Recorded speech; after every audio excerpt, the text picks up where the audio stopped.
Makulimlim ang panahon, malamig ang simoy ng hangin, marahas ang hampas ng alon sa karagatan, hudyat ng papalapit ng masamang panahon. Si Mang Ernesto na dapat ay pumapalaot para mangisda ay hindi tumuloy at naisipan na lamang nitong mamingwit sa tabing dagat. Isa pang mangingisda ang tumabi sa kanya. Ang isa naman ay nagpaalam, "Ano mga pre, mauuna na ako sa inyo, mabuti pa siguro ay umuwi na rin kayo, maalon at wala rin kayong mahuhuling isda." "Sige pre, mauna ka na, magbaka sakaling makahuli ng pang-ulam," sagot ni Mang Ernesto. Pagkalipas ng isang oras ay umuwi na rin ang isa pang mangingisda, kaya naman naiwan si Mang Ernesto. Hindi nga nagtagal ay nakahuli siya ng tulingan at medyo may kalakihan ito, kaya naman iniligpit na nito ang mga gamit at uuwi na sana nang mayroong dalawang lalaki na lumapit sa kanya at pilit kinukuha ang huli niyang isda.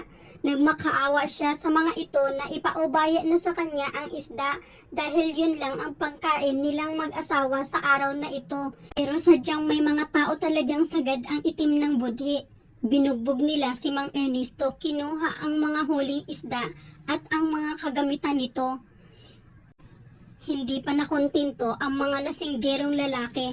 Pagkatapos nilang bubugin si Mang Ernesto ay hinagis nila sa dagat ang walang malay na katawan nito. Sa kabilang banda ay hindi maiwasang mag-alala ni Aling Juanita sa asawa. Balisa ito at masama ang kutob nito. Ilang oras na ang nakalipas pero hindi pa rin bumabalik si Mang Ernesto. Kaya naisipan nito na hanapin na lamang ang kanyang asawa. Mabuti na lang at hindi kalayuan ang bahay ng kanyang bayaw. Kaya naman, bit-bit ang anak, ay lumusob siya sa lakas ng ulan. Nanginginig man si Aling Juanita sa lamig ay narating niya rin ang bahay ng kanyang bayaw. Bit-bit-bit-bit niya ang kanyang sanggol na anak.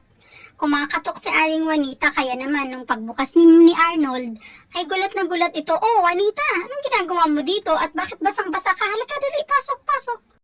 "Naku Arnold, alalang-alala ako sa kuya mo kaya ako napasugod dito. Kanina pa yun, ilang oras na ang nakalipas, hindi pa bumabalik."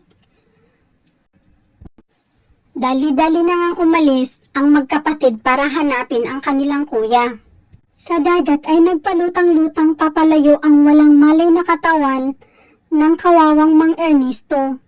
Madilim ang panahon, kumikidlat at ang lakas ng ulan. Kaya naman kahit anong gawin nila ay hindi nila mahanap si Mang Ernesto. Sa hindi kalayuan ay nakita nila ang tsinelas at lighter nito. At napansin rin nila ang maraming dugo sa paligid. Pero kahit anong ikot nila ay hindi talaga nila ito nakita. Dahil sa sobrang lakas ng ulan, napagdesisyonan nila na umuwi na muna. Si Arnold naman ay dumiretso sa barangay para humingi ng tulong. Pagkarating ni Arnold sa barangay, sinabi niya kaagad sa mga ito na natagpuan nila ang tsinelas at lighter ng kanyang kuya. At bukod pa doon ay maraming dugo sa paligid. Pagkabanggit niya ng dugo ay tumawag kaagad ang barangay sa police station. At doon humingi na rin ito ng tulong sa mga pulis. Naghiwa-hiwalay ang mga barangay tanod para sa paghahanap, ngunit wala ni isa sa kanila ang nakakita kay Mang Ernesto, at dahil mas lalo pang lumakas ang ulan, nagdesisyon na ang lahat na umuwi. Sa lubong ni Aling Juanita ang bayaw. "O ano Arnold, kumusta, nahanap niyo na ba ang kuya mo?" tanong nito. Baka sa mukha ni Arnold ang kalungkutan, kaya naman napahagulgol si Aling Juanita.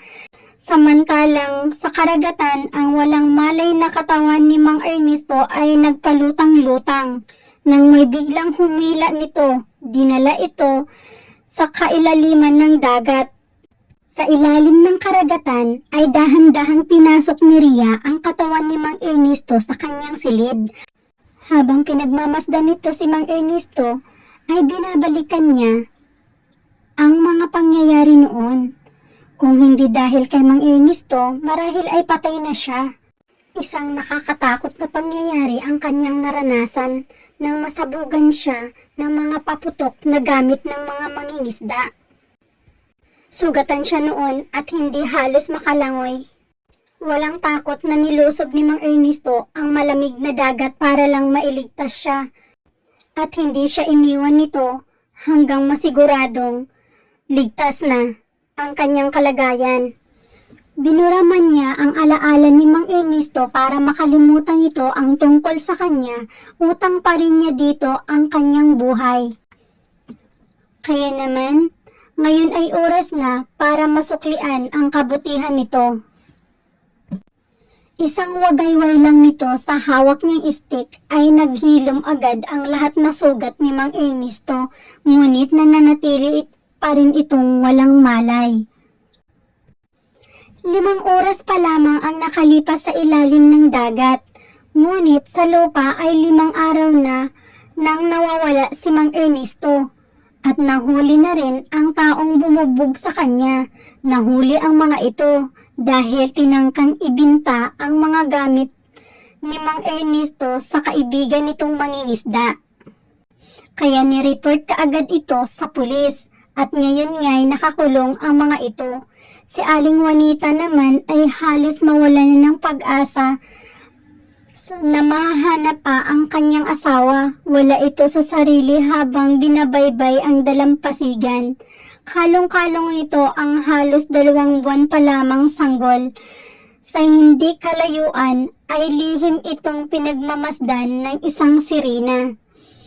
Dali-dali itong bumalik sa ilalim ng dagat at sinabi kay Ria ang nasaksihan. Kaya napagdesisyonan ni Ria na ibalik na sa lupa si Mang Ernesto. Bago ito dinala sa lupa ay binigyan niya ang natutulog na si Mang Ernesto ng mahiwagang palikpik ng isda. Binaon niya ito sa may batok nito. Pagkagising mo ay makakaramdam ka ng kakaibang lakas. Makakahinga ka rin sa ilalim ng dagat. Ang huli, mayroon kang 3 kahilingan sa buhay na matutupad kung ang iyong kabutihan ay mananatili.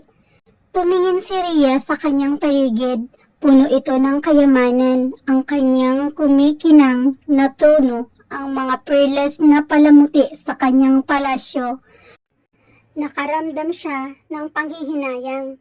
Kung wala lang sanang pamilya si Mang Ernesto, ay hindi niya na nanaisin pang ibalik ito sa lupa. Natigil ang pag-iisip nito nang tawagin siya ng kanyang tauhang sirena. Mahal na Reyna, handa na kami para ihatid ang taong lupa. Sige, pagkaahon niyo ipaamoy mo lang sa kanya ito para magkamalay. Nang marating nila ang gilid ng dalampasigan at nasigurado na ng mga sirena na ligtas ang lugar na iyon, ay sinunod nila ang utos ng Reyna. At pagkatapos, nagkubli sila sa batuhan upang antayin ang paggising ni Mang Ernesto. Hindi nga nagtagal ay nagising na ito at dali-daling bumangon. Paikot-ikot ito na parang may hinahanap at nang tuluyan nang umalis si Mang Ernesto, saka na rin bumalik ang mga sirena sa ilalim ng dagat. Habang si Mang Ernesto ay parang naalimpungatan, pakiramdam nito ay nakatulog siya ng matagal. Naalala niya ang naganap. Pero nung himasin niya ang katawan, wala siyang sugat at ang lakas ng kanyang pakiramdam. Naalala niyang may umagaw sa huli niyang isda. Kaya naman palingalinga si Mang Ernesto. Napansin niya, bigla yatang ang taas ng sikat ng araw. Kani-kanina lang ay ang dilim at ang lakas ng ulan. Bigla niyang naalala ang asawang naghihintay. Habang naglalakad, ay nag-alala siya baka magalit sa kanya si Aling Juanita dahil naiwala niya ang huli niyang isda. At hindi lang yun, nawala rin ang kanyang mga gamit. Maya-maya pa ay narating na nga niya ang kanyang tahanan. Kakatuksa na siya nang bigla siyang may narinig na mga taong nag-uusap sa loob ng kanyang bahay. Rinig rin niya ang pag-iyak ng kanyang asawa. Kaya sobrang nagtaka si Mang Ernesto. Pagpasok ni Mang Ernesto ay nagulat ang lahat. Para silang nakakita ng multo. Tumayo si Arnold at niyakap ang kanyang kuya. Napaiyak ito, "Kuya! Kuya, saan ka ba nagpunta? Kuya, buhay ka!" Napaiyak ito sa tuwa. Sumugod na rin si Aling Juanita, pinagpapalo nito ang asawa gamit ang kamay nito. Habang humahagulgol sa pag-iyak, hindi siya makapaniwalang hinayaan siyang mag-alala kaya humingi ito ng paliwanag. Pinahinahon ni Mang Ernesto ang asawa at pinaliwanag sa kanila na nagising siya sa tabing dagat at ang alam lang niya ay nakatulog siya ng pagkalalim. Kaya naman nagulat si Mang Ernesto nang sabihin sa kanya ng mga ito na 7 araw na siyang nawawala. Pagkarinig niya sa mga sinabi nito ay wala siyang maibigay na paliwanag. Subalit, ramdam niya ang gutom. Napansin ni Aling Juanita hawak nito ang tiyan kaya pinaghain niya ito. Naubos ni Mang Ernesto ang kanin at ang lauoy na gulay. Ganun siya kagutom. Karga ni Mang Juanito ang kanyang anak. Nang mabulong niya sa sarili kung mayroon lang sana akong malaking bangka at kumpletong gamit sa pangingisda, makahuli ako ng marami at magkaroon ng sapat ng pera para panggastos. Kinabukasan, habang nag-iisip si Mang Ernesto kung saan makakuha ng gamit para sa pangingisda, biglang dumating ang isa sa kandidat na patakbong mayor. Inabot nito ang kamay sa kanya. Mayor Suarez, sa darating na halalan, ika nito. Ngumiti si Mang Ernesto. Mayor, napaaga yata ang pangangampanya natin na. Ngumiti rin ito sa kanya. Oo nabalitaan ko yung nangyari sa'yo. Kaya ako na parito, halika at may ipapakita ako sa'yo. Sumunod si Mang Ernesto. Hanggang sa narating nila ang dalampasigan. Himas ni Mr. Suarez ang malaking bangka. Ito, kita mo to? Ngumiti si Mang Ernesto. Oo naman, Mayor, ang laki at ang ganda. Nako, pangarap ko yung magkaroon ng ganyan. Mabutit pangarap mo pala. Ngayon ay hindi na pangarap dahil iyon na ang bangkang ito. Akyatin mo, kompleto iyan sa gamit. Gagawin mo lang ay magsipag. Unang huli mo, kailangan patikimin mo ako ha. Talaga ho ba, Mr. Suarez? Para talaga sa akin ang bangkang ito? Hindi ho ba kayo nagbibiro? Parang gusto ko hong umiyak. Napakabuti niyo naman ho. Talaga ho ba? Maraming salamat ho, Mr. Suarez. Napakalaking tulong po ito sa aking pamilya. Maraming salamat po talaga. Naku, ipagdadasal ko sa Diyos na manalo po kayo sa darating na halalan. Ipagdarasal ko po. Napakabuti niyo pong tao, Mr. Suarez. Maraming salamat po talaga. Biglang tumulo ang luha ni Mang Ernesto sa tuwa. Nayakap nito ang butihing lalaki. Hindi na rin mapigil, napaiyak na rin si Mr. Suarez. Siya, ako'y mauna na sa iyo at may lakad pa ako. Ang papel sa bangkang ito ay ipapahatid ko na lang sa aking abogado. Ilang buwan na ang lumipas at sumapit na nga ang araw ng halalan. At syempre, todo suporta ang buong angkan ni Mang Ernesto kay Mr. Suarez. Impact dahil sa angkan ni Mang Ernesto ay paniguradong lamang na si Mr. Suarez sa butuhan. Hindi sa pagmamayabang, pero halos sakop ng angkan ni Mang Ernesto ang nayon. Kaya panigurado ng panalo si Mr. Suarez. Kung bumuto, kuyog ang mga ito. Matatandaan nating naging napakabuti ni Mr. Suarez kay Mang Ernesto at ang kabutihan yun ay kumalat sa buong angkan ni Mang Ernesto dahil sa paglipas ng maraming buwan sobrang sinuwerte ang hanap buhay ni Mang Ernesto at dahil doon natulungan niya rin ang mga ito dahil iyon sa kabutihan ni Mr. Suarez. Ilang oras bago ang halalan ay maririnig ang ragasa ng sasakyan. Si Aling Juanita at Mang Ernesto at ang 1 taong gulang pa lamang na anak ay nalalagay ang kanilang mga buhay sa panganib. Pinaputukan ang kanilang sasakyan, pagaywang-gaywang ito. Sa kalsada, si Mang Arnold na nagmaniho ay alam niya agad ang susunod na mangyayari. Kuya, pagkahinto ko sa sasakyan, tumakbo kayo kaagad sa may maisan, iligtas niyo mga sarili niyo. Ano ka? Tanong ni Mang Ernesto sa kapatid. Hindi na akong isipin, ang mahalaga makaligtas kayo. Pagkahinto ay agad silang tumakbo sa may maisan. Si Arnold naman ay patuloy ang diretsyo ng sasakyan para siya ang habulin ng mga ito. Lingid sa kaalaman nito ay may mga tao pa rin humahabol kila Mang Ernesto. Humahangos at pagod na pagod ang mag-asawa, nakakubli sila sa ilalim ng maisan habang takip ni Mang Ernesto ang bibig ng umiiyak na anak. Dinig nila ang putok ng baril. Si Arnold, bulong ng nanginginig na si Aling Juanita. Pigil ang galit ni Mang Ernesto. Hindi nila papatayin si Arnold, gagamitin nilang pain yun para mapigil ang pagsuporta natin kay Mr. Suarez. Bulong nito sa asawa. Maingat ang mga galaw nila, takot na makagawa ng ingay. Nanatili ang mag-asawa sa ganong sitwasyon hanggang lumiwanag ang araw. Pagkalabas nila mula sa pinagkakublihan, ay may narinig silang mga boses. Nanginginig pa rin sa takot si Aling Juanita. Nang mabusisan ni Mang Ernesto ang kapatid, tuluyan na silang lumabas. May kalsada, nabigo sa paghabol ang mga armadong tao kay Arnold at nakahingi ito ng tulong. Mabuti naman at ligtas kayo. Tayo na at umalis na sa lugar na ito at pakiramdam ko ay hindi pa rin ligtas dito.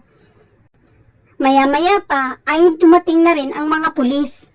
Tanong sila kung nakilala nila ang mga taong humahabol sa kanila. Hindi sagot ni Mang Ernesto. Ang tanong ang mga pulis, every details na nangyari ay kailangan nilang isalaysay. Si Aling Juanita hindi pa rin makapaniwala sa nangyari. Kailangan siguraduhin nating manalo si Mr. Suarez dahil kung hindi baka mas lalong malagay ang buong angkan natin sa panganib. Tawagan ko na sila at sila na rin ang magbigay alam sa iba. Tawagan ko na rin si Mr. Suarez para ipaalam ang nangyari at para na rin makapag-ingat. Wag na kuya, sagot ni Arnold. Doon ako dumiritso kanina kaya alam nila ang nangyayari. Pagkalipas ng ilang oras natapos din ang butuhan at nanalo nga si Mr. Suarez. Ilang buwan na rin ang lumipas simula nang manalo si Mr. Suarez. Marami silang mga naririnig tungkol sa baluktot na pagkapanalo nito. At marami daw itong mga illegal na activity. Mahirap man paniwalaan pero nagkamali nang sinuportahang kandidato ang angkan ni Mang Ernesto. At nalaman din nila na ang may kagagawan sa naganap na habulan at muntik na nilang ikamatay ay ang kampo mismo ni Mr. Suarez. Takot ang mga ito na magbago ang isip nila sa pagsuporta kaya ginawa ang pananakot at sa kabilang kampo isinisi. Isiman si Mang Ernesto ay huli na. Wala na silang magawa kundi maghintay sa susunod na kaganapan sa paligid. Isang umaga, masayang naglalaro ang mga kabataan sa gilid ng dagat. Papansin nilang may taong nakahandusay kaya naman pinagkakaguluhan ito ng mga kabataan. Pinalibutan nila ito. At nang mapansin ng isang bata, hala, parang patay na siya. Natakot ang mga kabataan, nagtakbuhan sila at binalitan nila kaagad ito sa kanilang mga magulang. Sunod-sunod ang trahedyang naganap sa bayan ng San Luis. Ang mga tao ay takot nang lumabas ng kanilang bahay. Ang araw ay pinag-utos ni Mr. Suarez ang mga tauhan nito na maghanda sila ng isang malaking bangka sa pangingisda. Pinag-utos din nito na huwag kalimutang magdala ng mga pasabog. Sige ho, Mayor. Masusunod po ang iyong pinag-uutos. Sagot ng mga tauhan nito. Kumilos na kayo. Huwag kayong babagal-bagal at kailangang maibalik sa bulsa ko ang pirang pinanggastos ko sa halalan. Ang pala, sunduin nyo na rin si Mang Ernesto. O sige ho, Mayor. Bakit ho, Mayor, kailangan pa si Mang Ernesto? Kaya naman ho namin. Sagot ng isang tauhan. Dahil gamay ni Mang Ernesto ang karagatan. Puntahan na nga ng mga ito si Mang Ernesto. Nagulat man si Mang Ernesto pero sumama ito sa kanila. Di ba nga ang laki ng utang na loob niya kay Mr. Suarez? Hinahaponan ay naglakbay na nga ang mga kalalakihan at kasama si Mang Ernesto. Tinungo nila ang direksyon na tinuro ni Mang Ernesto. At binalaan niya rin ang mga ito na wag gumamit ng dahas sa karagatan. Dahil maraming mga bagay na hindi abot ng ating imahinasyon. At ayaw ni Mang Ernesto na makadistorbo sila ng mga bagay na hindi dapat madistorbo. Pero ilang oras na sila sa laot, wala pa rin silang huli, kaya nagdesisyon na ang mga kalalakihang gumamit ng paputok. Matindi ang pagtutol ni Mang Ernesto pero wala siyang nagawa. 1, 2, 3, sabay-sabay na putok ang kanilang pinakawalan. Tuwang-tuwa ang mga kalalakihan sa resulta dahil sobrang dami ng isda ng kanilang nakuha. Nagbagsakan ang mga pader sa kaharian. Nagpanik ang mga sirena. Maraming naipit at nasugatan. Hindi na napigil ang galit ng Reyna. Hindi maaaring magpatuloy sila. Paggalit na sabi nito. Kaya naman kahit alam ng Reyna na maaaring ikapahamak niya ang pag-ahon sa dagat para pigilan ang mga walang galang na mga tao sa kalikasan, hindi siya nagdalawang isip na bigyan ang mga ito ng nararapat na parusa. Gumawa ang sirena ng isang malaking ipo-ipo para itaboy ang mga ito. Samantalang ramdam ni Mang Ernesto ang masamang mangyayari. Sinabihan niya ang mga kasama na umalis na sa lugar na yon. Pero hindi siya pinakinggan ng mga ito. Kaya naman, inagaw ni Mang Ernesto ang mga pasabog at inihagis sa dagat bago pa nila masindihan ang mga ito. Dahil sa ginawa niya, sinunggaban siya ng kanyang mga kasama at pinagsusuntok. Malalagot ka kay Mr. Suarez, sabi ng isa pang lalaki. Pero illegal ang ganitong gawain. Pwede namang mangisda nang hindi tayo maminsala, sagot ni Mang Ernesto. Lalong nagalit ang mga lalaki, ginapos nila si Mang Ernesto. Hindi nagtagal ay naramdaman ng lahat ang biglang pagsama ng panahon. Pansin na rin nila ang unti-unting pag-ikot-ikot ng bangka. Anong gagawin natin? Ipo-ipo, lulubog ang bangka, nagpanik ang lahat. At mas lalo pa nilang sinisi si Mang Ernesto. Dahil sa dami ng lugar, bakit doon pa sila dinala nito? Sa sobrang lakas ng hangin at tubig na nagpaikot-ikot ay agad silang natangay ng ipo-ipo at dinala sila ng ipo-ipo pabalik sa gilid ng dagat. Pagkahampas sa kanila ng ipo-ipo ay nagtalsikan ang mga kalalakihan at lasog-lasog ang kanilang bangka. Kinabukasan, isang mangingisda ang nakatagpo sa mga wala ng buhay na mga lalaki. Dahil kilala ang mga ito bilang tauhan ni Mr. Suarez, agad nila itong pinagbigay alam sa may katungkulan. Nagulat ang lahat nang wala sa bilang si Mang Ernesto na ipagbigay alam na rin kay Aling Juanita ang nangyari kay Mang Ernesto. Pagkarinig niya sa balita ay halos gumuho ang kanyang mundo. Niyakap nito ang anak. Habang sa ilalim ng dagat ay maraming sirena ang nawalan ng buhay. Hila-hila ng Reyna ang walang malay na si Mang Ernesto. Itali niyo siya. Utos ng Reyna sa kanyang mga tauhan. Kakabiling iyakan ang maririnig sa buong palasyo. Kumilos agad ang Reyna para maibalik ang lahat sa dating anyo. Nang matapos ang Reyna sa mga gawain, ay pinuntahan nito si Mang Ernesto. Pinagmasdan niya itong mabuti. Medyo kulot ang buhok nito. May katangusan ang ilong at mala-adonis ang hugis ng mukha. Kani-kanina lang ay galit na galit ang Reyna dito dahil sinama ni Mang Ernesto ang mga kalalakihan sa lugar kung saan sila. Pero syempre, alam ng Reyna hindi alam ni Mang Ernesto na sa lugar na yon ay merong kaharian sa ilalim ng dagat. At nakita niya rin kung paano pinigilan ni Mang Ernesto ang mga kalalakihan. Pero sa huli, nailagay lang nito ang sarili sa panganib. Siguro nga, tinadhana talaga kami ng lalaking ito. Una, iniligtas mo ako. Ito na ang ikatlong bisis na nag-cross ang ating landas. Sa pagkakataong ito, hindi na kita ibabalik sa lupa. Inilagay ng Reyna ang palad sa ulo ni Mang Ernesto at binanggit nito ang mga salitang, "Magmula ngayon, ang iyong pangalan ay Sergo at ikaw ang hari. Mabubura ang iyong lahat na alaala sa lupa. At pagkamulat mo sa iyong mga mata, ay ako ang iyong mahal na asawa, ang iyong reyna." Isang kidlat ang tumama sa reyna at kay Mang Ernesto.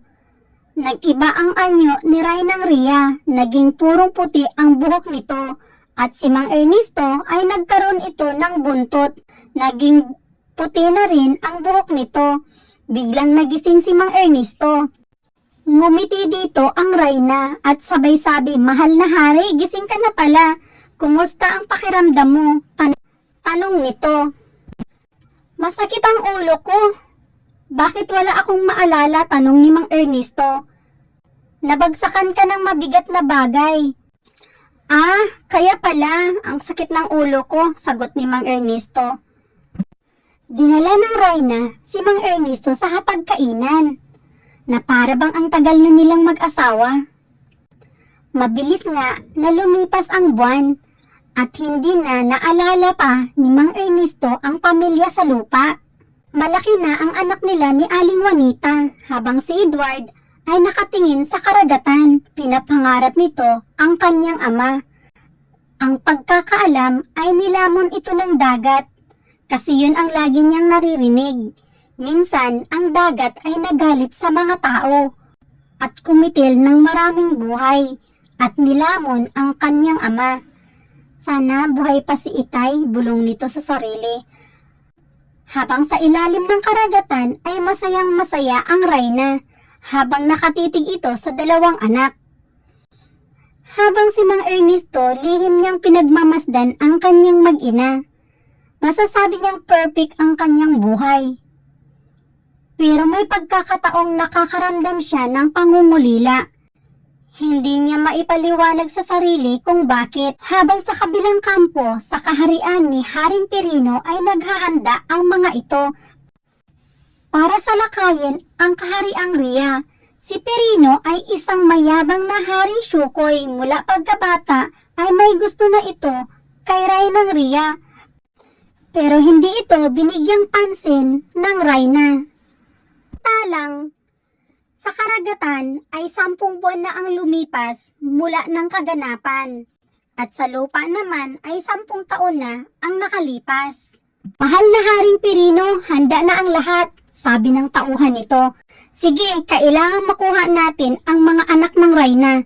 Ang mga batang yon ay nararapat lang na mapapasakin. Walang karapatan ang taong lupa na maghari sa karagatan." Samantalang, sa pagsugod ni Haring Pirino ay nagulat ang lahat. Ginawa nila ang kanilang makakaya para mapigilan ang masamang balak ni Haring Pirino, ngunit sadyang mas malakas at handa sila. Nagtagumpay nga at nakuha ni Haring Pirino ang mga sanggol. Habang abala si Mang Ernesto at Reynang Ria sa mga gawain sa ilalim ng karagatan, lingid sa kanilang kaalaman ay bihag na ng masamang hari ang kanilang kambal na anak. Isang sirena ang mabilis na nagpunta sa kanilang trabahuan at sinabi nito ang nangyari. "Mahal na reyna, mahal na hari, binihag ng mga syukoy ang prinsipe at prinsesa." Nagulat ang mag-asawa sa narinig. Hindi makapaniwala ang reyna na hanggang ngayon sa panahong ito ay may galit pa rin sa kanya si Pirino. Nakita ng reyna na sugatan ang tauhang sirena, kaya dali-dali niyang ginamot ito at agad silang bumalik sa kaharian. Ngunit huli na ang lahat. Halos nalipol ang kanilang tauhan at nabihag ang kanilang anak. Galit at pag-alala ang naramdaman ng mag-asawa. "Gagawin ko ang aking makakaya para mailigtas ang ating mga anak," sabi ni Mang Ernesto sa mahal na reyna. "Hindi mo alam kung gaano kalakas si Pirino, kaya tayong dalawa kasama ang ating mga malalakas na tauhan ay kailangang planuhing mabuti kung paano tayo makapasok sa kaharian ni Pirino," sagot nito. Sumapit na nga ang oras para iligtas nila ang kanilang mga anak. Sanib puwersang itinulak ni Mang Ernesto at ng Reyna ang malaking pinto sa kaharian ni Pirino. Matagumpay nila itong nabuksan at agad-agad silang sinalakay ng mga tauhan ni Pirino. Magmadali at halughugin ang buong lugar at hanapin ang prinsipe at prinsesa. Masusunod, mahal na Reyna. Walang tigil ang pakikipaglaban ni Mang Ernesto at ang mga kasamahan nito. Karating na rin kay Haring Pirino ang paglusob nila. Dali-dali nitong kinuha ang mga bata at inilagay sa basket. Inutusan ang tauhan nitong dalhin ang mga bata sa lupa at siguraduhin hindi na maibalik pa sa dagat. Pero mahal na hari, sirina ang mga bata at siguradong hindi sila mabubuhay sa lupa. Malakas na halakhak ang sagot nito. Yun nga ang gusto kong mangyari.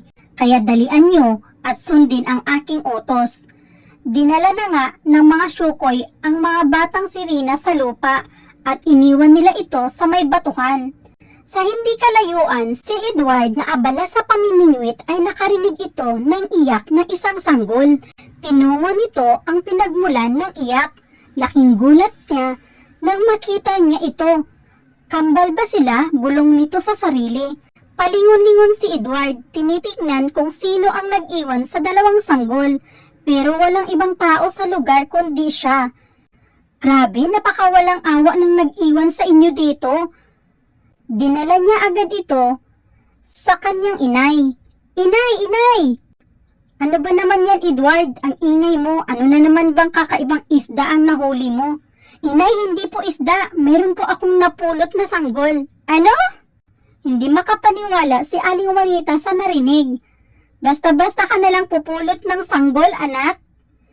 Pero nung tuluyang inilapag ni Edward ang basket, tumambad kay Aling Juanita ang dalawang sanggol. Pagkalapag ni Edward sa mga sanggol, nagtungo ito sa kusina at tulalang naiwan si Aling Juanita. Hindi makapaniwala sa ginawa ng anak. Lalo itong nagulat nang makita nito na may buntot ng isda at palikpik ang dalawang bata. Dali-dali itong naglock ng pinto. Inay, ano po nangyari sa'yo? Bakit kayo naglock ng pinto? Sorry po, Inay ha. Dinala ko ang mga sanggol dito. Kawawa naman kung iwanan ko sila sa initan. Saka Inay, kaya mo yan palakihin. O di ba Inay, 4 na tayo? Sabay, lakas ng tawa ni Edward. Pero nung mapansin itong seryoso ang mukha ng ina, natigilan siya. Nay, bakit po? Ayaw niyo po ba sa kanila? Anak Edward, nung pinulot mo ang mga sanggol, tiningnan mo ba ng buo? Hindi sagot nito sa ina. Nung napansin ni Edward ang seryosong mukha ng ina, napatakbo ito sa kinaroroonan ng mga sanggol. Nung makita niyang may buntot ang mga ito, napaatras si Edward. Inay, mga maliliit na sirina sila, hindi tao. Pero paano sila nakahinga dito sa lupa? Titig na titig sa ina si Edward. Hinihintay nitong magsalita si Aling Juanita. Hindi lang yan, tingnan mo ang kwintas na cross na suot ng isa sa mga ito. Katulad ng kwintas na binigay ko sa'yo. Inalis ni Edward ang kwintas mula sa kanyang liig at pinagkumpara ang dalawa. Inay, pareho talaga. Hindi lang pareho, talagang ang kwintas na yan ay kwintas ng iyong itay. Suriin mo ang likod ng kwintas na yan. May nakaukit na W. At ang kwintas na suot mo ay may nakaukit na letter E. Sinuri nga ni Edward ang kwintas at talaga ngang may mga nakaukit na litra. Tumulo ang luha ni Aling Juanita na alala ang asawang isang dekada nang nawawala. Samantalang tahimik ang mga sanggol, tulog na tulog ang mga ito. Inay? Mahinahong tawag nito sa ina. Lumabas si Aling Juanita sa kwarto. Sinara ang pinto ng dahan-dahan. Oh, bakit anak? Sagot nito. Ano pong balak niyo sa mga maliliit na sirina? Tanong nito sa ina. Hindi natin sila pwedeng ibalik sa dagat. Tingin ko'y may nagaganap na malaking gulo sa ilalim ng dagat. Dito na muna ang mga bata sa lupa. Total naman nakakahinga sila dito. Ang problema lang kung paano natin sila itago. Edward, anak, kailangan mo silang protektahan. Sa tingin ko, mga kapatid mo sila. Kinuha ng si Rina ang iyong itay at naging asawa ito. At ang mga maliliit na si Rina ay kanilang anak. At kung ano man ang gulo nila sa ilalim ng dagat, sana'y matapos na at maibalik ang mga batang si Rina sa dagat. Habang sa ilalim ng karagatan ay patuloy ang labanan, nahalughog na nila ang lahat na sulok ng kaharian ni Haring Pirino, pero wala ang mga sanggol. Natigilan ang Reyna nang humandosay si Mang Ernesto. Atras, sigaw nito. Atin niyo ang hari. Nung makabalik na sila sa palasyo, ginamot agad nito si Mang Ernesto. Isa-isang pinagaling ng Reyna ang mga sugatan. Pero sa panahong ito, limitado ang kanyang kakayahan. Patakbong pumasok sa kanyang secret room ang Reyna. Kung wala sila sa palasyo ni Haring Pirino, walang dahilan para hindi ko makita ang kinaroroonan ng mga anak ko. Agang Kristal, ipakita mo sa akin ang kinaroroonan ng mga sanggol. Laking gulat ng mahal na Reyna ng dalawang batang walang buntot at palikpik ang tumambad sa kristal. Anong nangyayari? Nasaan ang mga bata? Hindi pamilyar sa akin ang lugar pero sigurado ako na sa mundo ng mga tao ang mga bata. Habang si Edward at Aling Juanita ay hinahanda ang mga kailangan ng sanggol. Nako, mabuti na lamang at mayroon tayong sariling tindahan. Hindi na natin alalahanin pa kung saan kukuha ng gamit ng mga bata. Oo nga po, inay, swerte nila, sagot ni Edward. Tara anak, tulungan mo ko. Balutin natin ang mga bata. Nga pala, bawal ka magdala ng kaibigan sa loob ng bahay. Opo inay, sagot ni Edward. Hinggulat ng mag-ina nang makita nila ang mga sanggol na nagkaroon ng mga paa. Isang lalaki at isang sanggol na babae. Tuwang-tuwang kinarga nila ang mga sanggol. Huwag kayong mag-alala, dito si kuya. Aalagaan at poprotektahan ko kayo. Sabay halik sa mga noo nito. Habang sa ilalim ng dagat ay hindi makapaniwala ang Reyna sa nakita. Paano napunta ang mga sanggol sa lupa? Mahiwagang Kristal, ipakita ang buong pangyayari sa paglalakbay ng mga sanggol. Yung Pirino na yun, talagang sagad sa buto ang kasamaan. Pigil ang galit nito. Ngayong alam na ng Reyna na nasa mabuting kamay at ligtas ang kanyang mga anak. Hindi ko pwedeng sabihin sa hari ang tungkol dito. Hindi pwedeng umahon ito sa lupa. Kapag nangyari yun, babalik ang alaala nito, bulong ng Reyna sa sarili. Hindi ko pwedeng kunin ang mga bata sa panahong ito. Mas ligtas sila sa lupa. Habang abala si Aling Juanita at Edward sa pag-asikaso sa dalawang bata, ay hindi pa rin sila makapaniwala sa nasaksihan. Karga ni Edward ang sanggol na lalaki. Tahimik itong inikot ang mga mata sa paligid. At nakita iyon ni Edward, tuwang-tuwa ito. Nakikita mo ba ako? Ha? Ako ang kuya mo at nandito ka sa lupa. Ako ang mag-aalaga sa inyong dalawa ni... Natigilan si Edward. At nilingon nito ang ina. Inay, anong pangalang ibibigay natin sa kanila? Naku anak, hindi ko rin naisip. Ano nga ba ang magandang pangalan? Tanong ni Aling Juanita sa anak. Inay, ang sanggol na babae ay Pearl kasi nakasuot siya ng kwintas na perlas. At ang sanggol na lalaki ay tatawagin nating Kaloy kasi may suot siyang kwintas na kahoy. Aba, ang galing mo anak. Napagdesisyonan nga nila na tawagin sa ganung pangalan ang magkapatid. Lingid sa kanilang kaalaman ay naririnig sila ng bata at naintindihan ang pinag-uusapan. Ako ang prinsipe ng karagatan pero ang pangit ng pangalan ko. Pairap ang mata ng sanggol. Nakaiyon ni Aling Juanita at Edward nagtawanan ang mag-ina. Aba, iyo mo ba sa Kaloy na pangalan? Sabay halik ni Aling Juanita sa bata. Napasigaw ang isip ni Kaloy, "Huwag mo ako halikan!" Habang si Pearl ay tulog na tulog pa rin. Nag-alala si Aling Juanita dahil mula nang dalhin ito ni Edward ay hindi pa gumising. "Anak Edward, kunin mo ang temperature." Mukhang may lagnat si Pearl. Kumilos agad si Edward. Habang sa ilalim ng dagat ay ipinaalam ng Reyna kay Mang Ernesto na ligtas ang mga bata. Pero hindi pa nila pwedeng iuwi ang mga ito. Masyado pang mapanganib sa ngayon. Nasaan ang mga anak natin at paano mo na siguradong ligtas ang ating mga anak? Iniligtas sila ng tauhan ng isa sa malapit kong kaibigan. Pagsisinungaling nito. Ipapaalam ko na lang sa kanila kung kailan ibabalik sa atin ang mga bata. Kung ganon, sa'yo ko na ipaubaya ang pagdesisyon tungkol sa mga bata. Sambit ni Mang Ernesto. "Maraming salamat sa tiwala, mahal na hari," sagot ng Reyna. Ang taas ng temperature ng sanggol na si Pearl, kaya inutusan ni Aling Juanita ang anak. "Edward anak, punuin mo ng tubig dagat ang malaking batya." "Bakit po inay? Nag-aapoy sa init ang katawan ni Pearl." "Sige po inay." Hindi nagtagal ay puno na rin ang batya. Inilagay ni Aling Juanita si Pearl nang bigla itong dumilat.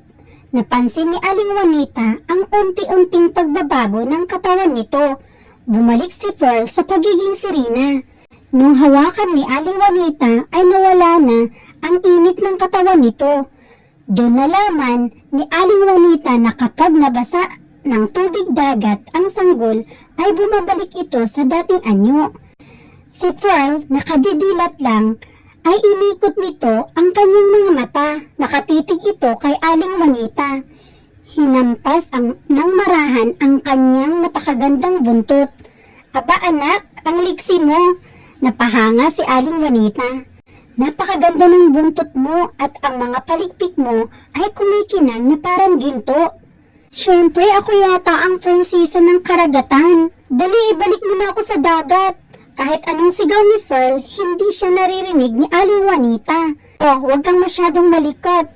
Baka tumaob ang batya. Babalikan kita." Kinausap ni Aling Juanita si Pearl na parang naiintindihan siya nito. Lumabas si Aling Juanita sa kwarto. "Edward anak," tawag nito sa anak. "Bakit inay?" sagot nito. "Anak, iwanan ko muna kayo. Sarado muna natin ang tindahan. Silip-silipin mo si Kaloy at Pearl." "Sige po inay, ingat." O siya nga pala Edward. Bumalik ang dating anyo ni Pearl. Napatakbo si Edward at iniwan ang kanyang ina na nagsasalita pa. Sa palengke ay nahirapan si Aling Juanita na makahanap ng malaking batya. Kaya naman, in-order niya na lamang ito at babalikan na lang sa sunod na araw. "Napakabilis naman ng oras," bulong ni Aling Juanita sa sarili. Kailangan niya na agad umuwi, naisip niya ang tatlong bata. Pagkatapos mamili ay nagpahatid kaagad siya sa pedicab. Pagdating niya, nadatnan niya ang kanyang kaibigan na si Rowena sa labas ng kanyang bahay. "Ah, kaya pala walang sumasagot, wala ka pala dito. Asan ang anak mo?" tanong nito. "Nasa loob lang, baka natutulog." "Ah, siguro. Ano pala ang bibilhin mo?" tanong nito kay Rowena. "Sabon panlaba lang," sagot nito. Pagkapasok ni Aling Juanita ay inabot niya kaagad sa kaibigan ang sabon. Habang naglalakad, napaisip si Rowena dahil ito ang unang pagkakataong hindi siya niyaya ni Aling Juanita pumasok sa loob. Samantalang si Edward ay pagod na ito sa kapupulot ng perlas na tumutulo sa mata ni Pearl. Hindi niya alam kung paano ito patahanin sa pag-iyak. Bawat patak ng luha ay nagiging perlas ito. Nakaramdam siya ng tuwa nang marinig niya ang pagdating ng ina. "Inay," tawag nito. "Mabuti dumating na po kayo." "O anong nangyari anak?" Ayaw tumigil sa pag-iyak ni Pearl. Si Aling Juanita natulala nang makitang naging perlas ang luha ng bata. Agad niya itong kinuha sa anak. at pinatahan, hinili at kinantahan ng lalabay hanggang sa makatulog ito. Inay, tingnan niyo po yung flower vase, halos puno na ng bato. Natakot po ako kanina dahil naging bilog ang luha ni Pearl. Huwag ka matakot anak, alam mo ba kung ano ang luha ni Pearl? Ano po inay? Mga perlas yan anak, perlas na pwedeng ibinta. Hala inay, yayaman na tayo. Binatukan ng bahagya ni Aling Juanita ang anak. Huwag mo isipin ang pagyaman, isipin natin kung saan ang ligtas na lugar para sa mga kapatid mo. Napakamot sa ulo si Edward. Paano niya sasagutin ang ina? Bata din lang siya. Mag-impake ka ng kaunting gamit na pang 3 araw lang. Maaga tayong aalis bukas. Luluwas tayo sa Manila. Ang pedicab driver ay panay tingin. Siguro iniisip niya kung paano nagkaroon ng bibi si Aling Juanita. Kinangan napigil ang sarili at nagtanong ito kay Aling Juanita, kaninong anak yan? Kambal ba yan? Mabuti at pinaghandaan ni Aling Juanita ang mga ganitong pangyayari. Sa pamangkin ni Ernesto ito, iniwan sa akin, hindi na binalikan, kaya ihahatid ko na lang. Ganun ho pala. Sige ho, ingat ho kayo sa biyahe. At hindi nagtagal, nakaupo na nga si Aling Juanita at Edward. Maya-maya pa, ay paalis na rin ang bus. Pero kahit anong gawin ng driver, ayaw itong umandar. Kaya bumaba ang lahat. Nakatatlong lipat na sila, pero hindi pa rin talaga umaandar ang bus. Lingid sa kaalaman ni Aling Juanita ay kagagawan iyon ng Reyna. Bawat galaw nila ay bantay ng Reyna, hindi pwedeng umalis sila sa San Luis. Bulong ng Reyna sa kanyang sarili. Takot na takot itong kapag umalis sila, hindi na ito abot ng kanyang kapangyarihan para masubaybayan niya ang kanyang mga anak. Naramdaman ni Aling Juanita na kaya hindi umaandar ang bus nang dahil sa kanila. Para bang may puwersa na pumipigil, kaya umuwi na lang sila. Pagod na pagod si Aling Juanita at iniisip niya rin ang kanyang anak na si Eduardo. Ilang araw na itong di lumalabas ng bahay. Anak Edward, wala naman tayong gagawin sa araw na ito. Lumabas ka, maglaro ka sa labas. Sige inay, salamat. Kinabukasan ay umalis ulit si Aling Juanita. Nagdala ito ng 2 pirasong perlas. Dinala niya ito sa sanglaan para itanong kung ano ang halaga. Nung makita ito ng lalaki ay hinangaan nito ang klase ng perlas. Nag-alok agad ito ng mataas na presyo. Naibinta ni Aling Juanita ng 10,000 piso ang 2 perlas. Ngunit lingid sa kaalaman ni Aling Juanita ay ang perlas ay aabot sa 100,000 piso ang halaga. Bago umuwi si Aling Juanita, dinaanan niya ang order niyang batya. Pagka-uwi niya ay tahimik ang kabahayan. Laking gulat niya nang makita niya na nagtapisaw ang 2 bata sa batya. Basang-basa ang buong sahig ng kwarto. Si Edward ay mahimbing ang tulog. Hinayaan niya na lang ito. Marahil ay pagod na pagod ang katawan nito sa pag-aalaga sa mga bata. Ang hindi alam ni Aling Juanita ay pinatulog si Edward ni Pearl. Talagang makapangyarihan ang mga bata. Maya-maya pa ay nilapitan niya ang mga ito at hinalikan. Nag-uusap sa pamagitan ng isip ang mga sanggol. Mabait sila kasi niligtas nila tayo. Oo, pero sana mas malaki ang dagat dito. Ang liit lang nito, hindi tayo makagalaw. Ano ka ba, Pearl? Wala tayo sa dagat, batya ang tawag nila nito. Maya-maya pa, dinalhan na ni Aling Juanita ng bibiron na may gatas ang mga bata. Buwan na ang lumipas. Hindi na nagbukas si Aling Juanita ng tindahan. Umiiwas ito sa mga kaibigan na nangapit bahay.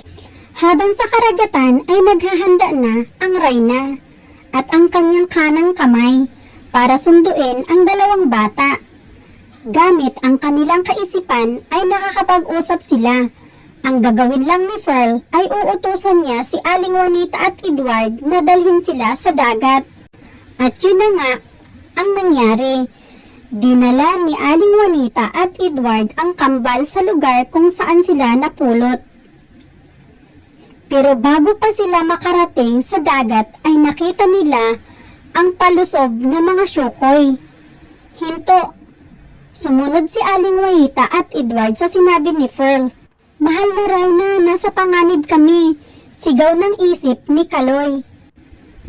Mabilis na nakarating ang Reyna at tauhan nito. Naging matindi ang labanan. Inutusan ni Pearl ang sunod-sunuran na si Aling Juanita at Edward na magtago sila sa may batuhan. Habang si Mang Ernesto ay aksidente nitong nakita ang bulang kristal at nasaksihan ang pangyayari sa ibabaw. Dali-dali nitong tinensya ang direksyon ng lugar at mabilis nitong narating ang kinaroroonan ng Reyna at tumulong ito sa pakipaglaban. Gulat na gulat ang Reyna nang makita niya si Mang Ernesto. Nagiging mas matindi ang kanilang labanan. Sa lakas ng pag-atake ng syukoy kay Mang Ernesto, tumalsik ito sa buhanginan. Napasigaw ang Reyna na halos nakakabingi ito.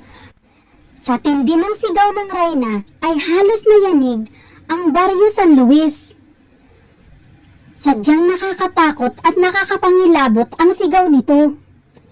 Narinig iyon ng mga tao. Mabilis silang nagtakbuhan sa loob ng kanilang tahanan at naglak ng pinto. Hindi man nila maipaliwanag kung ano iyong narinig nila, pero ang sigaw na yun ay sadyang nakakapangilabot.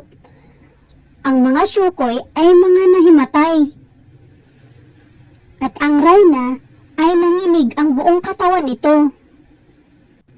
Nawalan ito ng malay. Marahil ay iyon na ang pinakamalakas niyang kapangyarihan na pwede niyang gamitin sa lupa. Samantalang si Mang Ernesto ay unti-unti itong bumalik sa katawang tao at naalala niya ang lahat na nangyari, pati na rin ang pagtira niya sa ilalim ng dagat. At ang dahilan kung bakit napunta siyang muli sa lupa. Samantalang si Aling Juanita at Edward ay natauhan ito. Dali-dali silang lumabas sa pinagtaguan. Sobrang nagtaka sila kung paano sila napunta sa tabing dagat. Tiningnan ni Aling Juanita ang kambal. Tulog ang mga ito. Pagkalabas ay nakita nila si Mang Ernesto. "Edward, ang itay mo bumalik." "Saan si itay, inay?" "Ayun o," tinuro nito ang hubad na si Mang Ernesto. "Dali, ibigay mo sa kanya ang lampin." Inabot nito ang hawak na lampin. Dali-daling tumayo si Mang Ernesto at nagtungo agad ito sa kinaroroonan ng Reyna. Nagulat si Edward at Aling Juanita nang unti-unti itong nagkaroon ng buntot ng isda at nagkaroon ng mga kaliskis ang buong katawan. Naintindihan agad ni Aling Juanita kaya pumunta ang mag-ina sa kinaroroonan nito. Nakatitig si Mang Ernesto kay Edward. "Ikaw si Edward?" "Oo, Ernesto. Siya ang anak natin, si Edward." "Opo, itay. Ako po si Edward." "Itay." Niyakap nito ang kanyang ama. At niyakap rin siya ni Mang Ernesto. Nagyakapan ang mag-ama at tumulo na nga ang mga luha sa kanilang mga mata. "Juanita, Edward anak, hindi na ako pwedeng bumalik dito sa lupa para na rin sa ikakaligtas ng lahat at ikakatahimik.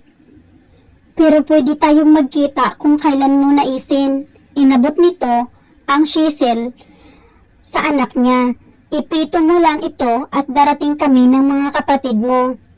Si Aling Juanita na nakangiti at nakahinga ng maluwag dahil sa sinabi ni Mang Ernesto. Kasi nga, sa tagal nang wala ito sa piling niya ay nag-asawa na rin siya.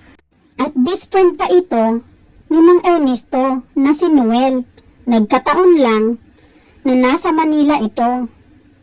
Pagkalapag ni Edward at Aling Juanita sa kambal, agad nagising ang mga ito. Maliksi itong nagpaikot-ikot sa kanilang ama. "Paano? Magpaalam na kami." "Paalam, itay," sabi ni Edward. habang tumutulo ang luha nito. Huwag kang iiyak anak, malapit lang ako sa inyo. Magpakabait ka at alagaan mo ang iyong inay. Opo itay. Katapos magpaalam sa mag-ina, ay inutusan niya kaagad ang mga tauhan na itali ang mga syukoy at dalhin sa ilalim ng dagat. Inuwi na nga ng mag-ama ang Reyna. Mahabang panahon ang lumipas, hindi pa rin nagising ang Reyna. Naawa si Mang Ernesto dito dahil sa kanya ang dami nitong pinagdaanan. Hinipo nito ang Reyna at hinalikan. Bigla itong nagising. Hindi ito makapaniwala na pinili ni Mang Ernesto ang manatili sa piling niya. Sobra ang saya nito dahil kung hindi siya pinili ni Mang Ernesto ay mananatili siyang tulog habang buhay. Ngayong alam niya na mahal siya ni Mang Ernesto, ay mamumuhay na sila ng masaya.